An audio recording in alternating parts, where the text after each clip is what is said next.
Pakistan is also in a difficult situation. Recently एक बहुत बड़ा डेवलपमेंट हुआ है। बेसिकली अफगानिस्तान के द्वारा बगराम एयरबेस भारत को ऑफर किया गया है, साथ ही में ऑफर की गई है अफगानिस्तान की air space. As a good news, Bagram airbase has been offered to India, तो this is a very good news. सदर ट्रंप ने कहा, वो बार बार जिक्र करते हैं, पता नहीं अब तो 50 बार कह चुके हैं मैंने जंगें बंद करवाई हैं। इस बार उन्होंने कहा कि जी मैंने मोदी को कह दिया कि मैं तुम मेरे दोस्त हो, लेकिन अब तुम जंग मत करना पाकिस्तान के साथ। कुछ रिपोर्टें ऐसी आ रही हैं कि अफगानिस्तान के उस बेस को लेकर, बगराम एयर बेस को लेकर, जिसकी नींदें यूएसए की खराब हुई पड़ी है, जिसको लेकर पाकिस्तान वो उछल रहा है, बौखलाया हुआ है।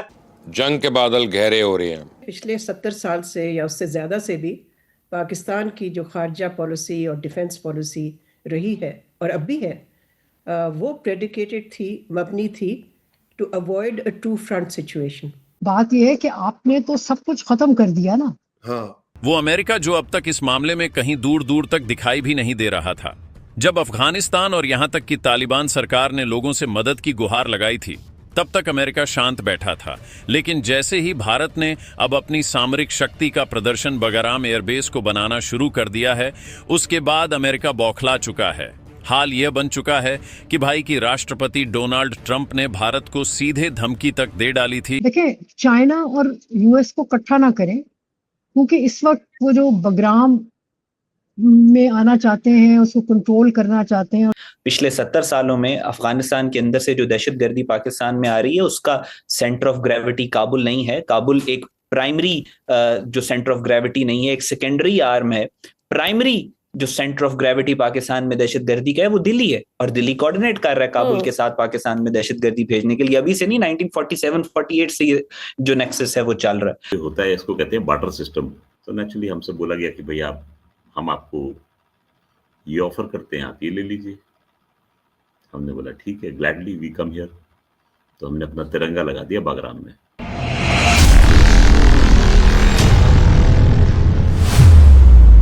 हर हर महादेव दोस्तों, द नेशन रिएक्ट्स में एक बार फिर आपका हार्दिक स्वागत है।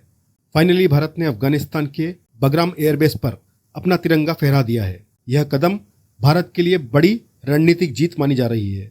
भारत और अफगानिस्तान के रिश्ते बहुत पुराने और भरोसे पर टिके हुए हैं।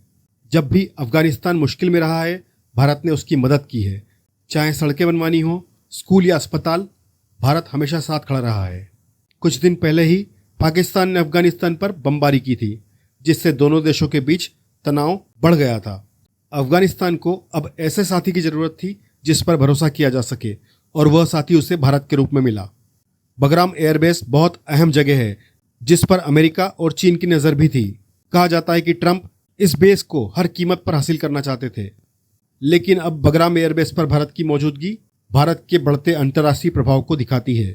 भारत की यह चाल पाकिस्तान के लिए एक बड़ी चिंता का विषय बन गई है। अब पाकिस्तान को दो तरफ से चुनौतियां झेलना पड़ सकती है। एक और भारत की बढ़ती ताकत और दूसरी ओर अफगानिस्तान का नया रुख।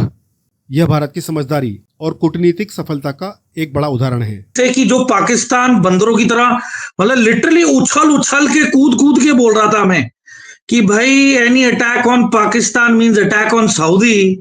तो भैया अब अफगानिस्तान भी उछल उछल के बोलेगा कि any attack on Afghanistan will be attack on India. And by the way, Afghanistan has outsourced its air space to India. तो अब आ जाओ, अब क्या करोगे? अब उत्तर दक्षिण पूर्व पश्चिम, मतलब कहाँ यार, you going to get banged from all directions. कहाँ छुपोगे? इतनी डेडली ऑर्जी मैंने कभी इमेजिन नहीं की। तो भैया डोंट एक्सपेक्ट एनी लीनियंसी। जब गीदड़ की मौत आएगी ना तुम्हें मतलब तुम्हें शहर तो नसीब होने नहीं वाला, तुम्हें रेगिस्तान में भी जगह नहीं मिलने वाली मरने के लिए। तुम एक बस किसी जलती हुई खाई में ही धक्के मार के गिराए जाओगे, वहां पे भस्म होगे। You will not be buried, you will be burnt to ashes. ठीक है, अब तुम उसे हराम समझो, जो मर्जी समझो, दैट तो rabid dog is the best जज of its own fate. But time is very near, ठीक है ना।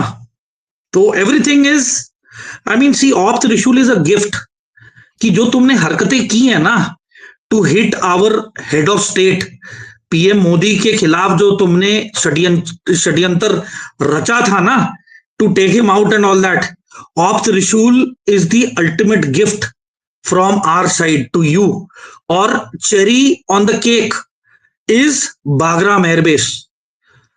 और आ जाओ, और अपनी औकात से बाहर जाओगे और दुलत्तियां पड़ेंगी और लट पड़ेंगे और तुम्हारी मतलब पेलम पाली होगी। जो आपने देखा कि इस्तांबुल के अंदर जो तालिबान का रवैये चेंज हुए हैं पाकिस्तान को लेके, पहले मिन्नतों पे थे, घुटनों के बल आए हुए थे दोहा में, और अब इनका जो रवैया चेंज हुआ है वो यही है क्योंकि इनको इंडिया की तरफ से एक अश्योरेंस मिली है कि हम पाकिस्तान के ऊपर हमला करने लगे तो आप भी अपने बॉर्डर्स जो है और आप भी पाकिस्तान के ऊपर हमले के लिए तैयार रहें।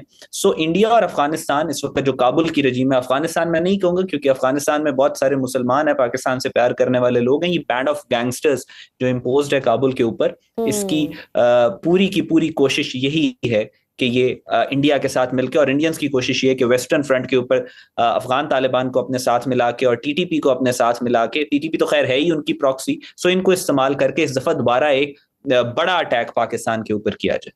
ये काबुल है, ठीक है। So if you zoom into Kabul, all you got to do is look north of Kabul, ठीक है, 60 kilometre north of Kabul. Look north of Kabul and you see this barren piece of land around the place, कुछ भी नहीं है इधर पे, ठीक है, there is nothing, ठीक है। now basically थोड़ा सा अगर आप zoom out करेंगे तो you get this city of Bagram right here, and ये काफी well to do city है पूरा, अगर आप देखो ये पूरा यहाँ तक फैला हुआ है, it's right till here, ठीक है, the green area is all Bagram, right till here, and you've got, this is the airport. Now I am at no point of time saying कि हम पूरा एयरपोर्ट ले रहे हैं, ऐसा कुछ नहीं है, it's just a deployment, and धीरे धीरे करके वो बिल्ड होएगा। अब इसको थोड़ा सा एंगल पे लें क्या, ठीक है, अगर इसको थोड़ा आप एंगल से लें, ये है बागराम, ठीक है, बागराम से आप देखते हैं the closest point two the Pakistani air border is 120 kilometres, Peshawar is 233 kilometres, ठीक है। यहां से नेक्स्ट सिटी आता है आपका जलालाबाद 126 पे, and right across that is Peshawar, ठीक है। बन्नू, कोहत, पेशावर, मालकान, मनशेरा, ये मियां वाली, ये पूरा आपका 300-350 किलोमीटर की रेंज में है सर। तो ये तो ब्रह्मोस रेंज है सर। आदि ब्रह्मोस तो बहुत बड़ी चीज है। आप देखिए, अगर वहां पर इंडियन तेजस भी डिप्लॉय हो गया, तेजस के नीचे बड़ी सुंदर सुंदर सी अस्त्रा मिसाइल लगती है मेड इन इंडिया। ब्रह्मोस तो बाद में बात करेंगे यार, 450 किलोमीटर बहुत लंबा रास्ता है। हमारे तो हवाई जहाज के साथ में तेजस को यूज भी तो करना है वहां पर थोड़ा सा। तो तेजस की जो अस्त्रा 1 और अस्त्रा 2 के रेंज में है सारे सारे शहर जो आपने नाम लिए हैं अभी। हमने इतनी 40 साल इन्वेस्टमेंट की है ना, लोगों को दिमाग में डालने की, तालिबान की हिमायत की और उनकी कोई ग्लोरिफिकेशन इतनी ज्यादा की है। मुझे याद है नेशनल एक्शन प्लान का एक नुक्ता ये भी था कि ग्लोरिफिकेशन ऑफ एक्सट्रीमिस्ट और एक्सट्रीमिज्म, उसको भी काउंटर किया जाएगा। कुछ नहीं हुआ खैर। तो मैं समझती हूँ कि इस वक्त जिस तनाव का आपने जिक्र किया अफगानिस्तान से उनके तालिबान अथॉरिटीज़ के साथ इन टॉक्स के बाद या इन टॉक्स के दौरान, और फिर भारत से जो थ्रेटनिंग किस्म का स्टैंस है उनका और जो रेटरिक है, तो Pakistan is faced with a two front situation.